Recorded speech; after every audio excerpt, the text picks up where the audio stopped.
Hey everyone, this is Peter from Roland. I'm here at InStuff Music in Pittsburgh talking about the SYSTEM-8 plug-out synthesizer. The SYSTEM-8 is our 8-voice powerful plug-out synth that's able to host up to 3 models of our old vintage synths in the plug-out format. And what that basically means is that Roland's been working on emulations of all of our classic gear, things like the Jupiter 8, the 106, the 101, the TR-808, and 909. And releasing them as software via our Roland Cloud platform. So with a lot of those synths, you can transfer that model of sound onto the board of the SYSTEM-8. So you can see in the center here, you have the SYSTEM-8 button, and then you also have up to 3 slots for additional plug-outs. And this is a great way to get different sounds and different types of characteristics onto the board of the SYSTEM-8 and be able to take it with you without needing a computer to access those sounds. So it's a really cool format, and it makes patch creation and performance really flexible when it comes to the types of synths that you can use. So let's get into a little bit of what the SYSTEM-8 sounds like. We recently updated it with new FM waveforms and the ability to use many more types of filters with the SYSTEM-8 sound engine. So things like the Juno 106 filter, Jupiter 8 filter, and some custom-made filters are accessible with the SYSTEM-8 sound, so you can get these really great hybrid types of effects. I tend to really like the characteristics of FM, and the way that they did it on here made it really easy to access. All you need to do is use the variation knob right here to get to the 3rd and 4th bank of oscillators, which are all the FM waveforms. And this waveform knob right here has different algorithms that have been pre-made that kind of cater to different types of timbres, and you can adjust it to your liking with the color knob. So let's kind of see what that sounds like in practice.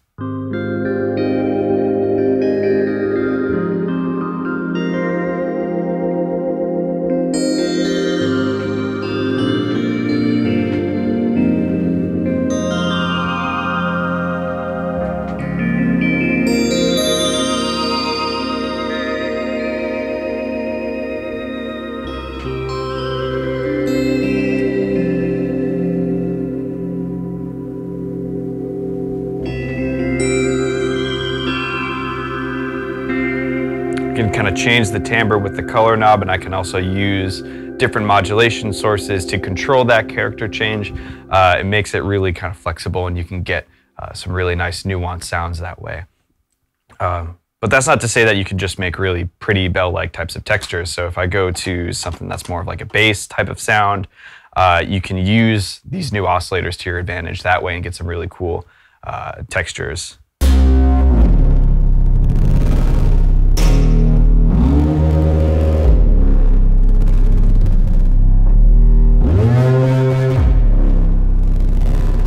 Use the mod wheel right here. You have all the faders to basically control the modulation, and the ranges hands-on, which is actually really nice, especially for performance. If you want to make some changes on the fly, and you can kind of really get a precise modulation depth for using this type of control. So there's also one thing that I really like to showcase on the SYSTEM-8. One of the original filter modes, called the sideband filter, is more of a comb kind of physical modeling type of effect, where you can change the frequency content of whatever the sound source is running into it. So in this case, this is just a mixture of the different oscillators going into the sideband filter, but it gets a really kind of like cool electric type of quality to it.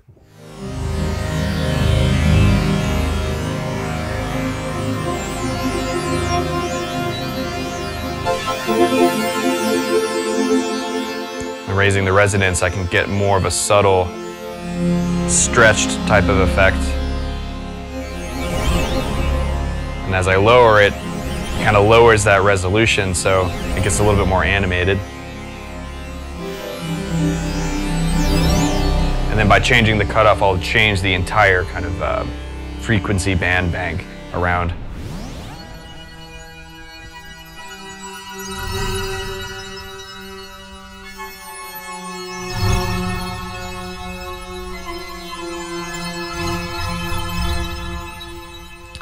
So as a sound design tool, this can sound like a lot of different types of things.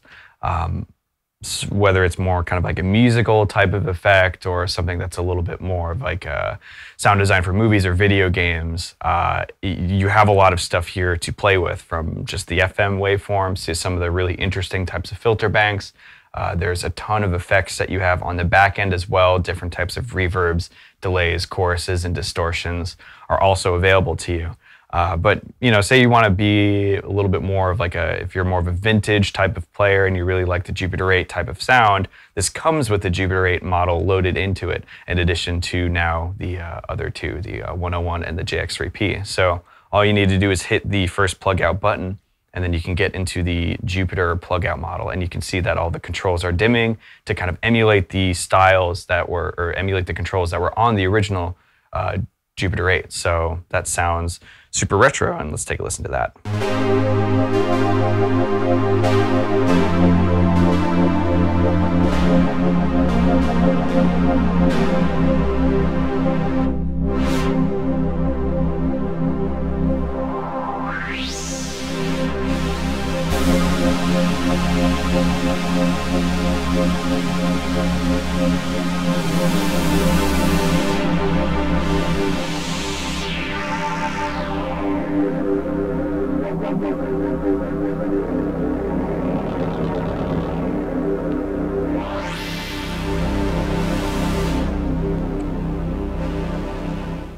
And now we can also go to the Juno 106 plug out and take a listen to some of the characteristics that you have there.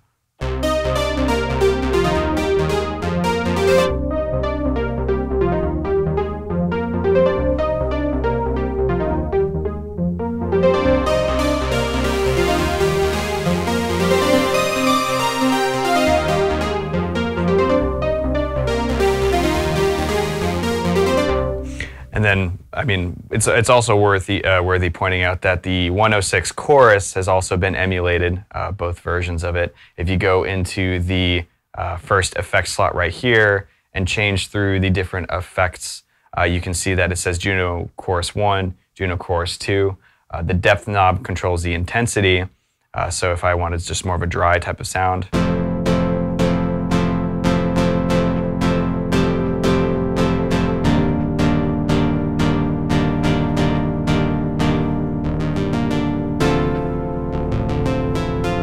I wanted to raise the depth. You can see it comes in beautifully. You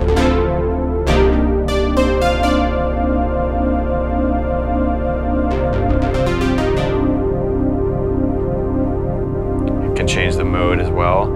And the tone knob, surprisingly, it actually adjusts the amount of noise that the chorus induces. So on the original Juno 106, there would be this like kind of background hissing type of noise that would come in. So they've even emulated it down to that level, and it gives you an adjustable control to control that noise, because people will want that original type of characteristics. So they've really thought of everything. So if I want to go to the JX3P, the brand new one that we have out, I think this one sounds really cool, and it's probably my favorite. It's the most vintage sounding of all of them. I have this great patch that kind of sounds like more of like a VHS commercial for some weekend getaway from like 1988 or something. So.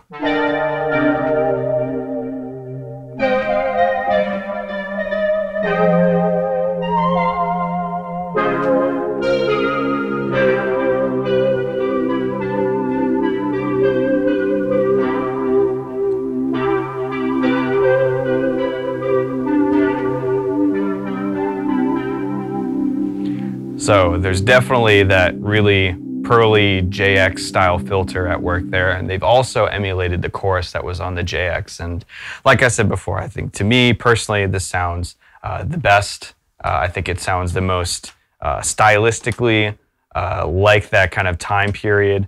There's even more patches that actually draw from the original sound bank of the JX and all the original plug-out pieces. So if you actually go to the later banks of presets, you start to see there's a year and then the patch name, and that's indicating that this is an original preset from the original piece of gear that this is emulating. So for example, on bank E, patch 1, you have string number 1.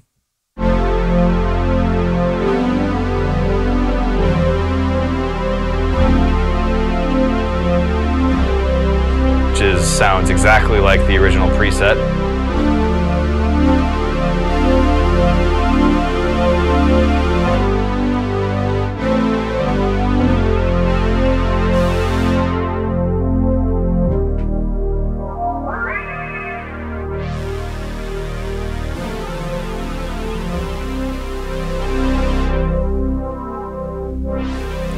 So if you somehow sold your JX3P along the way or got rid of it somehow, you have the ability to get all of that sound back into your rig. So it's quite remarkable. The SYSTEM-8 has a lot of really cool performance features that I always like to draw attention to. My two favorites are the chord memory functionality and the step sequencer. So let's maybe talk about the chord memory first, because it's the easiest to understand, I think, and it's the easiest to implement. So chord memory essentially records up to 8 notes that you can play with a single note. And to do that, all you need to do is hold chord memory and press the 8 notes that you want to kind of load into that slot.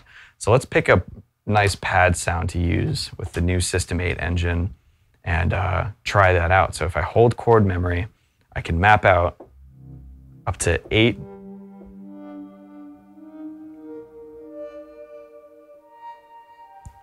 notes to play at once, and then be able to trigger it with just one note.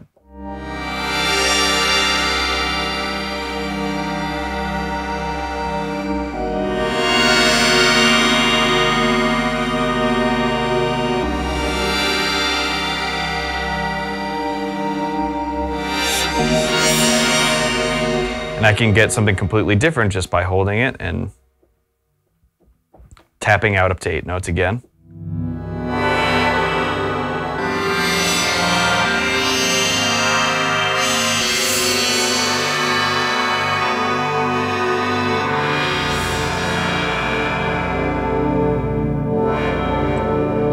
As a patch design tool, this is super useful, and it's really simple to implement, especially for creating leads. If you just wanted to do all octaves,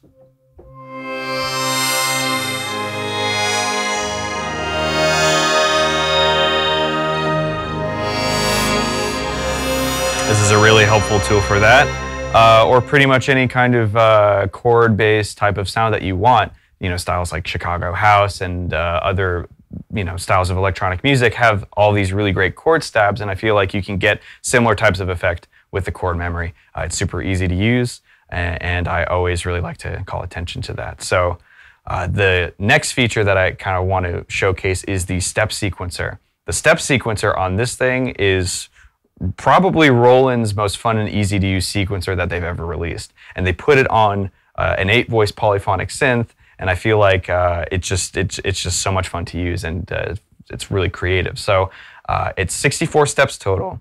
You can do real-time recording or step recording, where you can tap in different melodic notes. You're able to loop different sections, control the speed, all while it's running. So let me kind of come up with a pretty cool sequencer type of tone right here.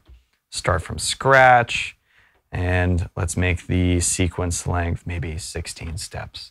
So from here, I can hit step record, and I can record up to 8 notes per step. It's a polyphonic step sequencer. Or if I wanted to tap in some kind of melody, kind of like an SH-101 style, I can do that. So let's try.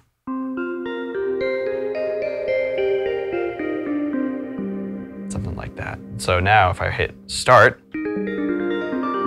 it'll start to play the sequence. Right now I actually have it set to random order, so if I can select the direction with this knob right here, maybe change the tempo.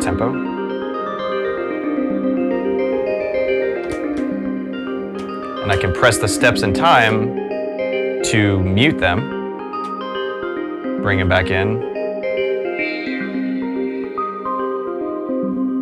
And then I can use the controls at the same time to kind of shape my sound.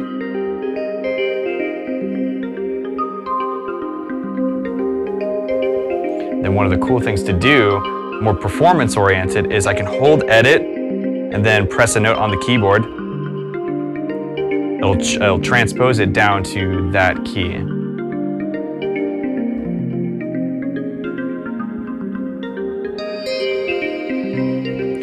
Hit real-time record, I can play something over it. Really simple, easy to use. These two buttons right here tell me where the start and end time are, or the start step and the end step. So if I hit first step, I can place it on whatever step that I want. So say I want to put it on 1, I can hold the last step, place it on step 4, and it'll loop that range, and I can do any kind of combination of that. So one of the cool shortcuts that you can do that I feel like nobody knows about is you hold these two buttons down together and you use the value knob, and it shifts that range all in real time. And it's a way to kind of almost jam with the sequencer when you're playing with other people, or maybe you have a bunch of machines hooked up together. You can get some really cool variations on whatever it is that you're doing, just with that kind of cool sample looping type of thing. Another thing that I also want to point out is that the sequencer is not just for notes. You can record controls, pretty much any control parameter on the board of the SYSTEM-8, you can automate and put it in the sequencer itself. So this patch right here takes advantage of that. It's got recordings of like the octave range and the waveforms being changed around, different types of effect parameters like reverb, level and time and delay amount. That's all being automated on the sequencer, but it's going to wait for me to press a note because it's set to key trig. So if I hit start and play, you can see the sequencer start to run, and it'll stop when I release a note. So just as a basic example.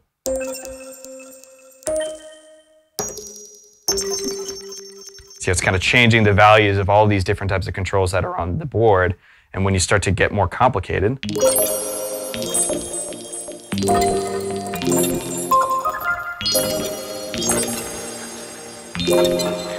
the sound is animating like crazy. So there's all sorts of both vintage things and very modern things that you can do with this board. And I think it's a really kind of a very flexible type of synthesizer. There's things like audio inputs on the back. You can use the vocoder effect to basically take any patch you want and use it, the SYSTEM-8 as a vocoder with any kind of audio input. There's CV and gate outputs to interact with modular gear, and there's even a trigger input. So if you wanted to use an analog style sequencer, you can time it with this. So it is available at instuffmusic.com, and I highly recommend you check it out. So thank you very much for watching.